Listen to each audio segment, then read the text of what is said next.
Баршаңызға сәлем. Бүгінгі дайындалатын торт мұз қаймоқли. Қазақ тіліне аударғанда балмұздақ торты. Неге мұз қаймоқли? Өйткені бұны маған көрші қызым өзбек қызы үйреткен еді. Ал енді бірге бастайық. Жұмыртқамыз бен қантымызды бірге араластырамыз.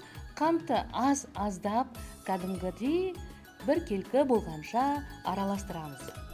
Шет-шеттерін осылай таяқшамен араластырамыз. Көлемі көргендеріңізді екесеге ұлғайды. Енді ұнымызды елегіштен өткізіп, венчикпен араластырамыз. Венчик болмаса, онда шаншқымен араластырсаңыздар да болады. Енді пергамент салынған табамызға қоспамызды саламыз. Салынған қоспаны 20-30 минутқа 200 градуста духовкаға пісіріп аламыз. Уақытымызда өтіп, бисквитіміз де дайын болды. Енді бұл бисквитті біз 2-ге бөлеміз. Сонда бізде 3 корж болып тұрады. Астыда көрдіңіздер ме, қандай әдемі болып пісіріп көтерілген. Әрине, духовкадан шыққаннан кейін бірінші суытып алуды ұмытпаңыздар. Бірден кесуге болмайды. Мен суығаннан кейін мінекей 3 коржым бірдей ғып кесілген, дайын болды. Енді осы тортқа ортасына жағатын кремімізді дайындаймыз. Ол үшін творожный сыр мен қантты бірінші араластырып алып, содан кейін сливкиімізді, яғни кілегейімізді құйып, осылай қоюланғанша араластырамыз. Видеодан көргендеріңіздей, әр коржге мен сливки мен суды араластырып, әр корждың үстіне жағып шықтым. Енді біз тортымызды жинаймыз.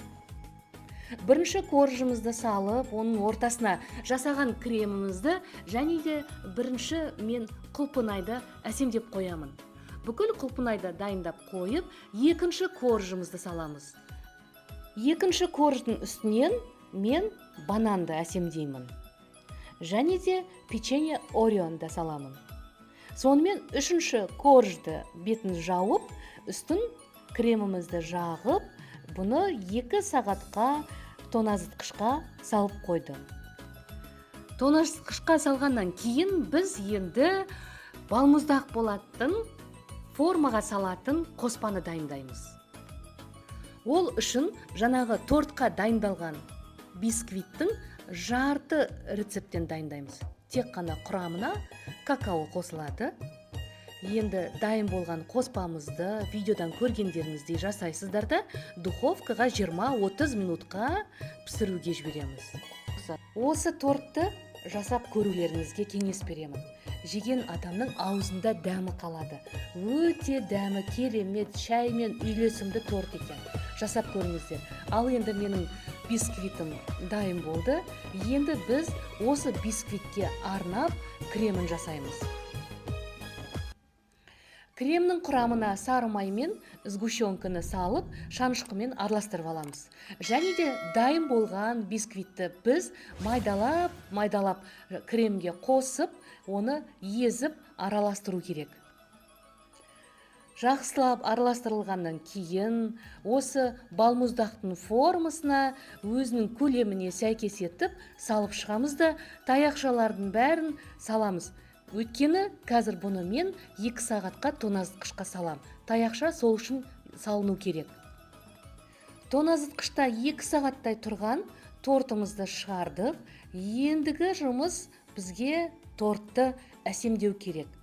Бұл мен профессионалды торт пісірмегендіктен, мен тек қана осылай пышақпен және де шанышқымен ғана қолдандым. Бұл үй жағдайында жасалынатын торт.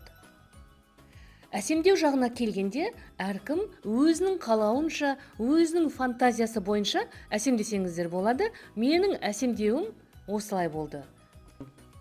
Өзімді байқасам, көбінесе мен пирогты өте көп пісіреді екенмін.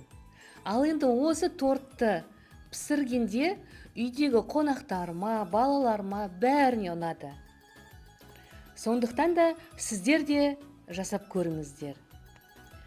Тоңазытқыштан 2 сағаттай тұрған балмұздақ пирожныйларын енді біз сыртын еріген қара шоколадпен ораймыз. Видеодан көргендеріңіздей жасайсыздар. Әр таяқшаны еріген қара шоколадқа батырып алып, біз шоколадпен жабыстырамыз. Өйткені таяқшасы түсіп кетуі ықтимал. Мінекей мен дәл осылай айналдырып шықтым. Қалған еріген шоколадтан да әсемдеу үшін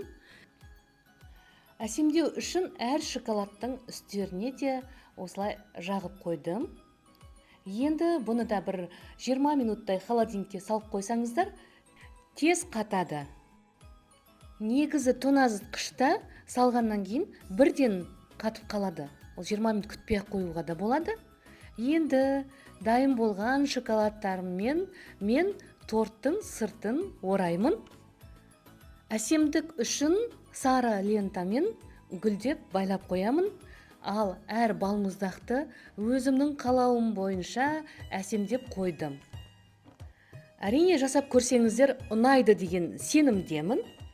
Ұнап жатса, маған лайк басып, комментарий жазып, маған тіркелуді ұмытпаңыздар.